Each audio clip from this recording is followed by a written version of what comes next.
में देखते हैं जो आंखें बंद करके दुआएं कर रही थी। वो काफी डरी भी हुई थी कि तभी अचानक उसकी मॉम दरवाजे पर दस्तक देती है, मगर एन दरवाजा नहीं खोलती, जिस वजह से उसकी मॉम को इतना गुस्सा आ जाता है कि वो दरवाजे पर अपना सर पटकने लगती है, जिससे ये बात तो साफ हो जाती है कि एन अपनी मॉम से ही डर रही थी। फिर इसके बाद सीन यहाँ से कुछ सालों आगे चला जाता है, जहाँ एन अब बड़ी हो गई है और वो एक सिस्टर बन गई है, जिन्हें नन भी कहा जाता है। वो इस वक्त एक डॉक्टर के पास बैठी थी, जो एन को बताती है कि तुम्हारी मॉम एक बहुत ही अच्छी औरत थी। जब तुम छोटी थी तो वो अक्सर मेरे पास आया करती थी। वो मेरी काफी देखभाल करती थी, जैसे मेरे बाल कंघे कर दिया करती थी। मगर फिर अचानक उनका बर्ताव काफी अजीब हो गया। वो एक गाना गाकर मुझे दुख देने लगी। मेरे साथ उनका सलूक ही बदल गया, और ऐसा वो जानबूझ के नहीं करती थी, बल्कि उनके अंदर एक अजीब सी आवाज उन्हें ऐसा करने पर मजबूर करती थी, क्योंकि असल में वो पोजेस हो चुकी थी। मतलब कि शैतान ने उन पर कब्जा कर लिया था। इसके बाद दिखाया जाता है कि 1835 में एक्सॉर्सिज्म सिखाने के लिए एक स्कूल बनाया गया। एक्सॉर्सिज्म यानी काले जादू का तोड़। लेकिन अब क्योंकि पोजेस्ड यानी जिन पर शैतान ने कब्जा किया हुआ था, उनकी तादाद बढ़ती जा रही थी, तो उसी स्कूल में अब उन लोगों को भी रखने का फैसला किया जाता है जो पोजेस्ड हो, जहाँ उन सबकी देखभाल सभी सिस्टर्स और नन्स करेंगे, मगर वो एक्सॉर्सिज्म से दूर रहेंगे, क्योंकि सभी फादर्स और प्रीस्ट एक्सॉर्सिज्म सीखकर उनकी पोजेशन को खत्म करेंगे, जिससे वो बिल्कुल ठीक हो जाए। अब हम एन को देखते हैं, जो पहले एक बड़े चर्च में रहती थी,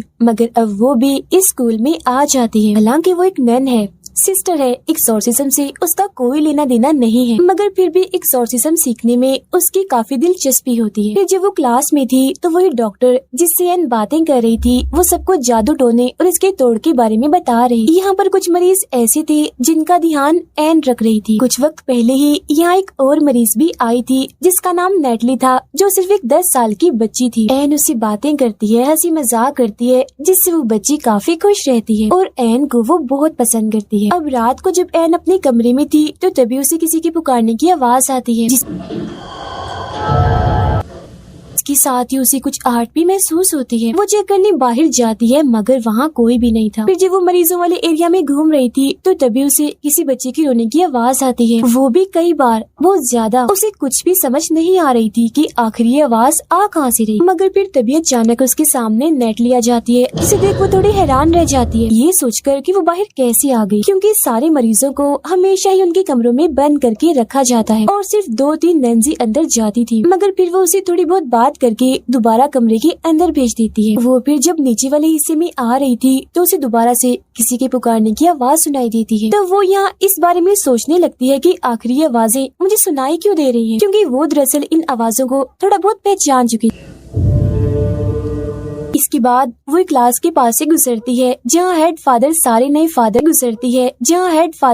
नए फादर्स और प्रीस्ट को क्लास दे रहे थे और सभी को एक्सॉर्सिज्म के बारे में बता रहे थे। वो यहाँ एक लड़की की वीडियो दिखाते हुए बताते हैं कि ये पोजेस हो गई थी, इस पर एक्सॉर्सिज्म ने काम नहीं किया, जिस वजह से इसकी मौत हो गई, क्योंकि उस पर शैतान का कब्जा बहुत ही ज्यादा गहरा था। अब लेते हैं मगर कुछ नहीं कहते। आगे फादर बताते हैं कि जब हम किसी पोजेस्ड इंसान के सामने जाते हैं तो एक तरह से हम किसी जंग के मैदान में आ जाते हैं, इसीलिए हमें पूरा ध्यान रखना पड़ता है और अपने सारे हमले भी बिल्कुल तैयार रखने पड़ते हैं। हमें गॉड की कई बातों को हमेशा याद रखना होता है, क्योंकि शैतान और उसके साथी हमारा ध्यान भटकाने की कोशिश करते हैं। अलग अलग चालें चलकर, जाल बिछाकर वो हमें कमजोर करने की कोशिश करते हैं, इसीलिए हमें उनका सामना काफी अच्छे से करना होगा और कुछ भी हो जाए गॉड पर यकीन रखना होगा, क्योंकि तभी हम किसी पोजेस्ड इंसान पर एक्सॉर्सिज्म करके उसे ठीक कर सकते हैं, जो कि बहुत बार नहीं हो पाता और शैतान का शिकार पोजेस्ड इंसान मारा जाता है। फिर इसके बाद एन इसी लड़की की रिकॉर्ड फाइल और रिकॉर्डिंग चेक कर रही होती है, जिसमें उस लड़की ने भी एक आवाज के बारे में बताया था कि वो आवाज मुझे अक्सर सुनाई देती है। अब यही हम एक पुराने वक्त का सीन देखते हैं, जहाँ एन डॉक्टर को बता रही थी कि जब मेरी मॉम पोजेस्ड थी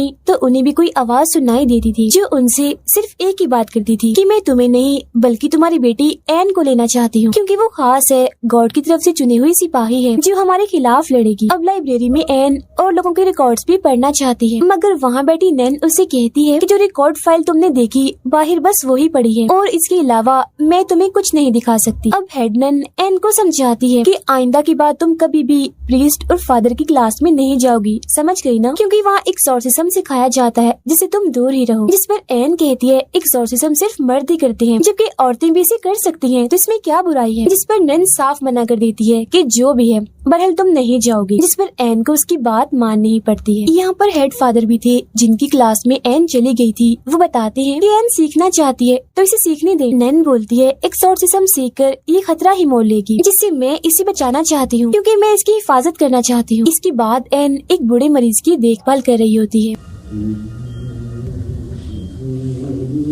मगर तभी अचानक वो उसकी मॉम वाला गाना गाने लगता है, जो सुन वो परेशान हो गई थी। लेकिन तभी वो बूढ़ा आदमी उस पर हमला कर देता है और एन को पकड़ लेता है। वो उससे बचने की कोशिश कर ही रही थी कि तभी वो मरीज खुद ही बेहोश हो जाता है। अब इस बारे में नैन और हेड फादर अपने सीनियर प्रीस्ट से बात कर रहे थे, जिस पर वो प्रीस्ट कहते हैं कि सिर्फ एन की यहाँ मौजूदगी से ही वो पोजेशन दोबारा से शुरू हो गया है। जब भी तो बूढ़े आदमी को शैतान ने पोजेस्ट कर लिया, मतलब की बात काफी बड़ी है, खतरे वाली है। जो सुन नैन कहती है कि अगर ऐसा है तो हमें एन को दोबारा से बड़े चर्च भेज देना चाहिए जहाँ से वो आई है। जिस फौरन हेड फादर कहते हैं कि इसका कोई फायदा नहीं होगा, जगह बदलने से शैतान पीछा नहीं छोड़ते, तो मैं चाहता हूँ कि उसे यहीं रखकर एक्सोर्सिज्म सिखाना चाहिए। इस पर नैन कहती है कि नहीं, ऐसा नहीं हो सकता। सालों से चलते आ रहे रस्मो रिवाज के ये खिलाफ है। ये बात तय है कि कोई औरत एक्सोर्सिज्म नहीं कर सकती। फादर बोलते हैं कि हम उसे किसी का तोड़ करने के लिए नहीं सिखाएंगे, बस इतना उसे सिखा देंगे कि वो अपनी हिफाजत खुद कर ले, क्योंकि मुझे महसूस हुआ है कि उसका काफी करीबी ताल्लुक है। जिस फौरन नैन बोलती है कि इसमें कौन सी बड़ी बात है, गॉड से तो हम सबका ही करीबी ताल्लुक है। जिस पर फादर कहते हैं गॉड से नहीं, शैतान से, उसका शैतान से करीबी ताल्लुक है।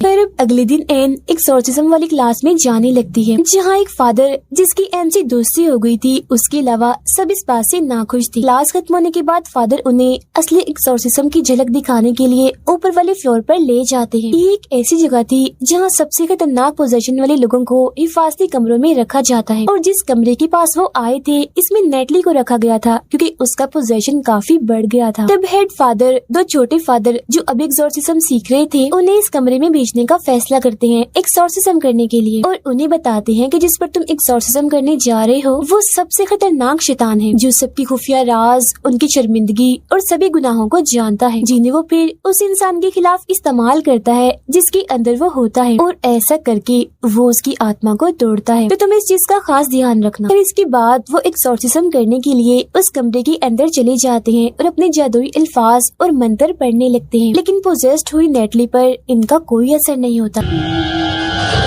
इन्हें ही डराने लगती है और इन पर हमला कर देती है, जिसके बाद वो कूदकर सीधा जाकर छत से लग जाती है। अब इस कमरे की खिड़की के शीशे ऐसे थे जिनसे बाहर का कुछ भी नजर नहीं आता था, जबकि बाहर खड़े लोग अंदर देख सकते। एन बाहर खड़ी ये सब कुछ देख रही थी कि तभी नेटली खिड़की के पास आकर बाहर एन को देखने लगती है, जो जाहिर है इस वजह से मुमकिन हुआ क्योंकि इस वक्त वो शैतान के कब्जे में थी, और वो यहाँ एन को डराने लगती है। जैसे वो अपनी आंखों पर हाथ रख लेती है और उसके हाथों से कीड़े निकलने लगते हैं। फिर वो शैतान एन से कहता है तुम मुझे अपने अंदर आने दो, मतलब कि तुम मुझे खुद को पोजेस्ट करने दो।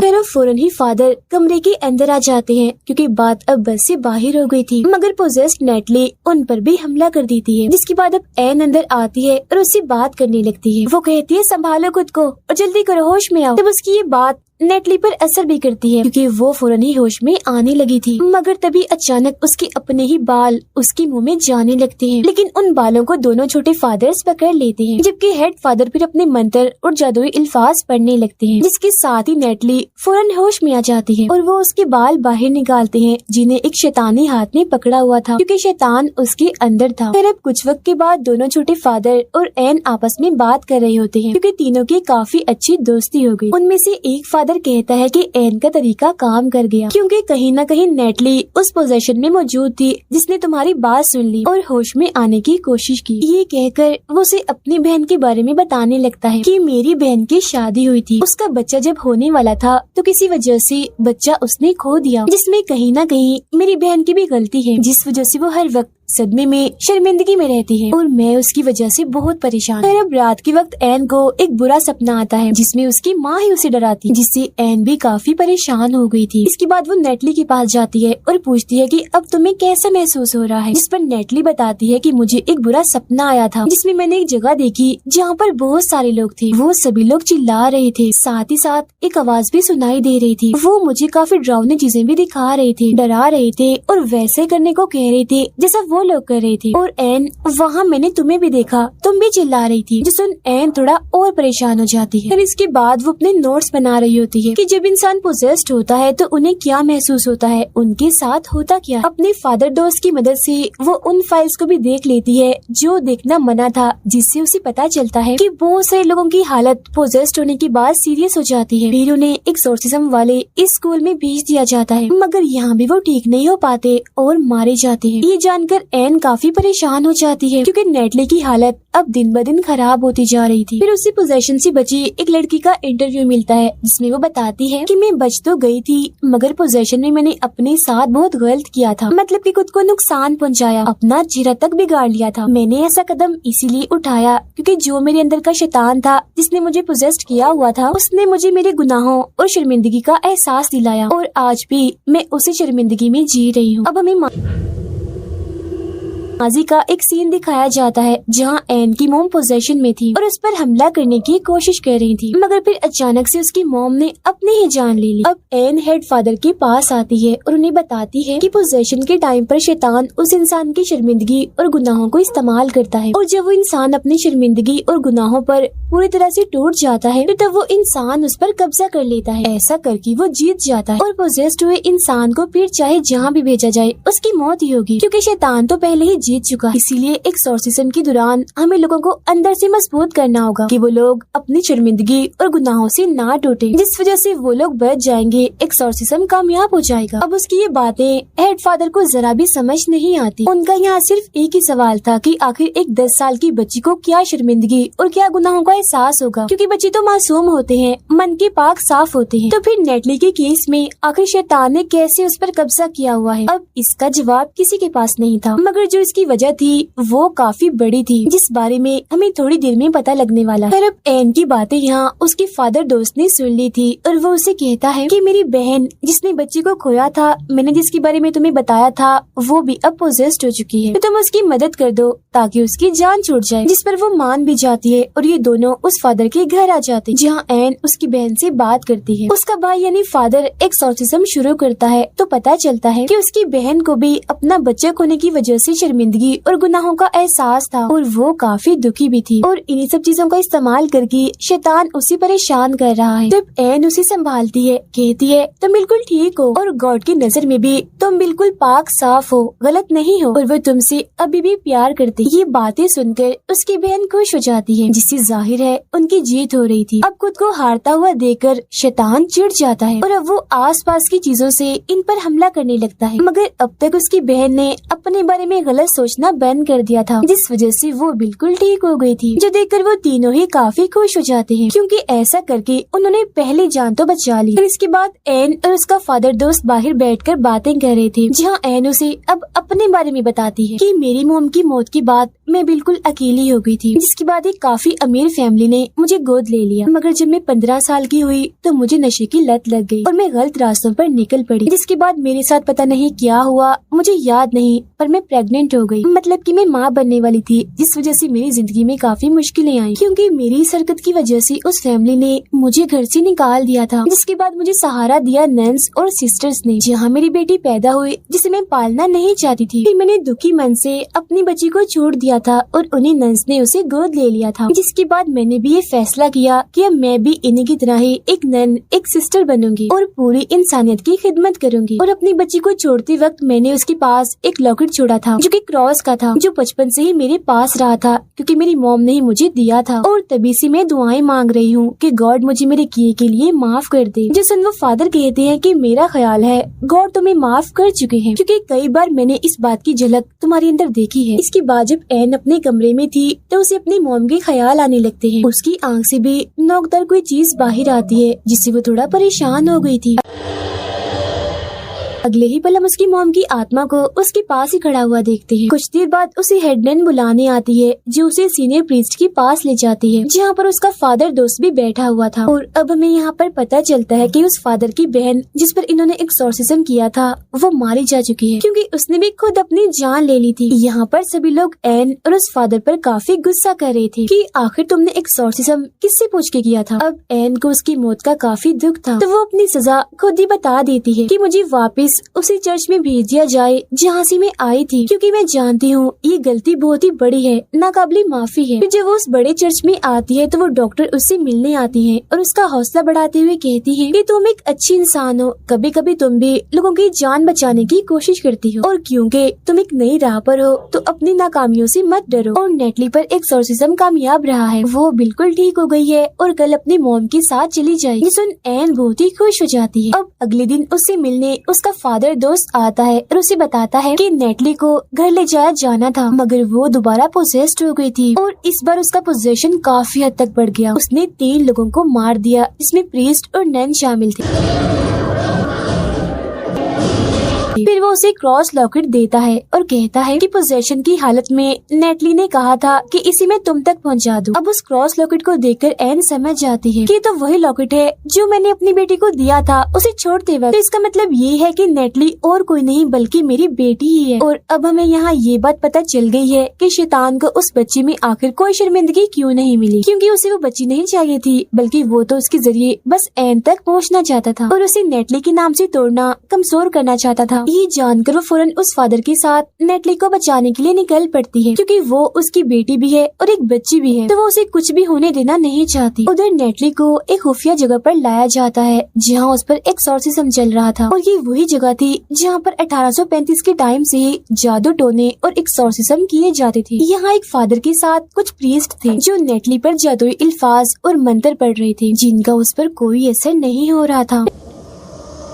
अब इतनी ही देर में एन भी वहाँ आ जाती है और बस शैतान का प्लान कामयाब हो गया था, क्योंकि वो तो चाहता ही ये था। अचानक ही उसके अंदर उसकी सारी ताकतें आ जाती हैं, जिनका इस्तेमाल करके सबसे पहले वो इन प्रीस्ट पर हमला करता है और उठाकर इन्हें दूर फेंकता है, जिससे सारे के सारे मारे जाते हैं।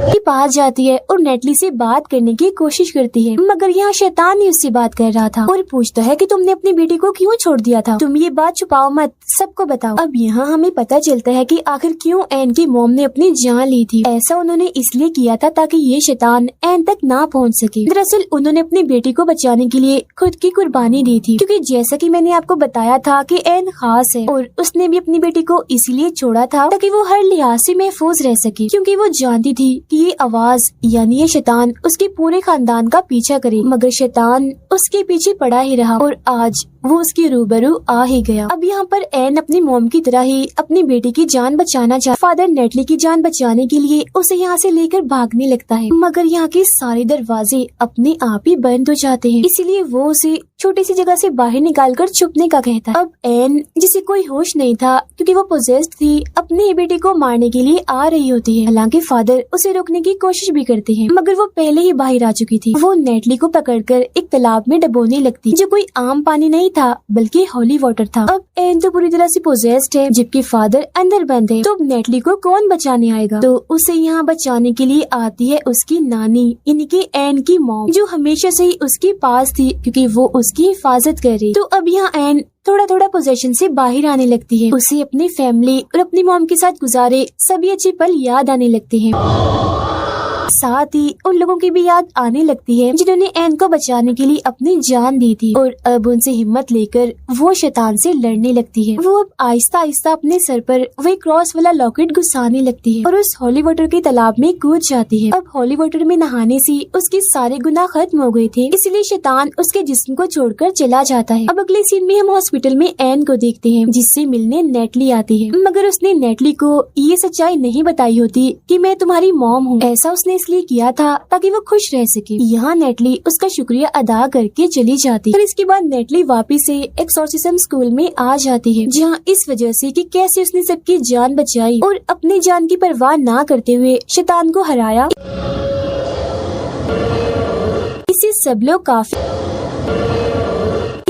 लोग काफी खुश थे। फिर सीनियर प्रीस्ट उसे कहते हैं कि अब तुम भी एक्सोर्सिज्म सीखोगी, लोगों के काम आओगी और पहली बार ये रिकॉर्ड बनाओगी कि कोई औरत भी एक्सोर्सिस्ट है जो एक्सोर्सिज्म करके लोगों की जान बचाती है। जो सुन एन खुशी से झूम उठती है। इसके अलावा भी सभी लोग काफी खुश थे। हेड फादर भी उसका हौसला बढ़ाते हैं, कहते हैं कि मैं भी तुमसे बहुत खुश हूँ, हमेशा आगे बढ़ती रहो, कामयाब रहो। साथ ही वो उसे चेतावनी भी देते हैं कि अब तुम संभल कर रहना, क्योंकि अगर तुम शैतान को जान चुकी हो तो वो भी तुम्हें जान गया होगा और अगली बार वो चाल किसी और अंदाज में चलेगा। वो अभी भी तुम्हारा पीछा नहीं छोड़ेगा। उसकी ये बात सुनकर और इस पर अमल करने का कहकर वो फौरन यहाँ से निकल जाती है। मगर जब वो गाड़ी में थी तो वहाँ एक पोजेस्ड औरत को देखती है। इसके अलावा जो उसकी गाड़ी का ड्राइवर था अचानक से वो भी पोजेस्ड हो जाता है। असल में ये सब शैतान के साथी थे जिन्हें शैतान ने ही हेल इन्हें जहन्नुम से भेजा था एन को रोकने के लिए। तब एन भी अपना क्रॉस उठाती है और उन्हें रोकने के लिए तैयार हो जाती है, जहाँ तभी अचानक वो सारे पोजेस्ड लोग उस पर हमला कर देते। अब यहाँ मैं आपको एक बात बता दूं, ये प्रे दुआ वाला नहीं था बल्कि शिकार वाला था। और इस कहानी में जो शैतान की प्रे थी वो और कोई नहीं बल्कि एन, उसकी मॉम और उसकी बेटी, क्योंकि ये तीनों गॉड की तरफ से ही चुनी गई थी। वजह ये है कि इनमें से एन को एक्सॉर्सिज्म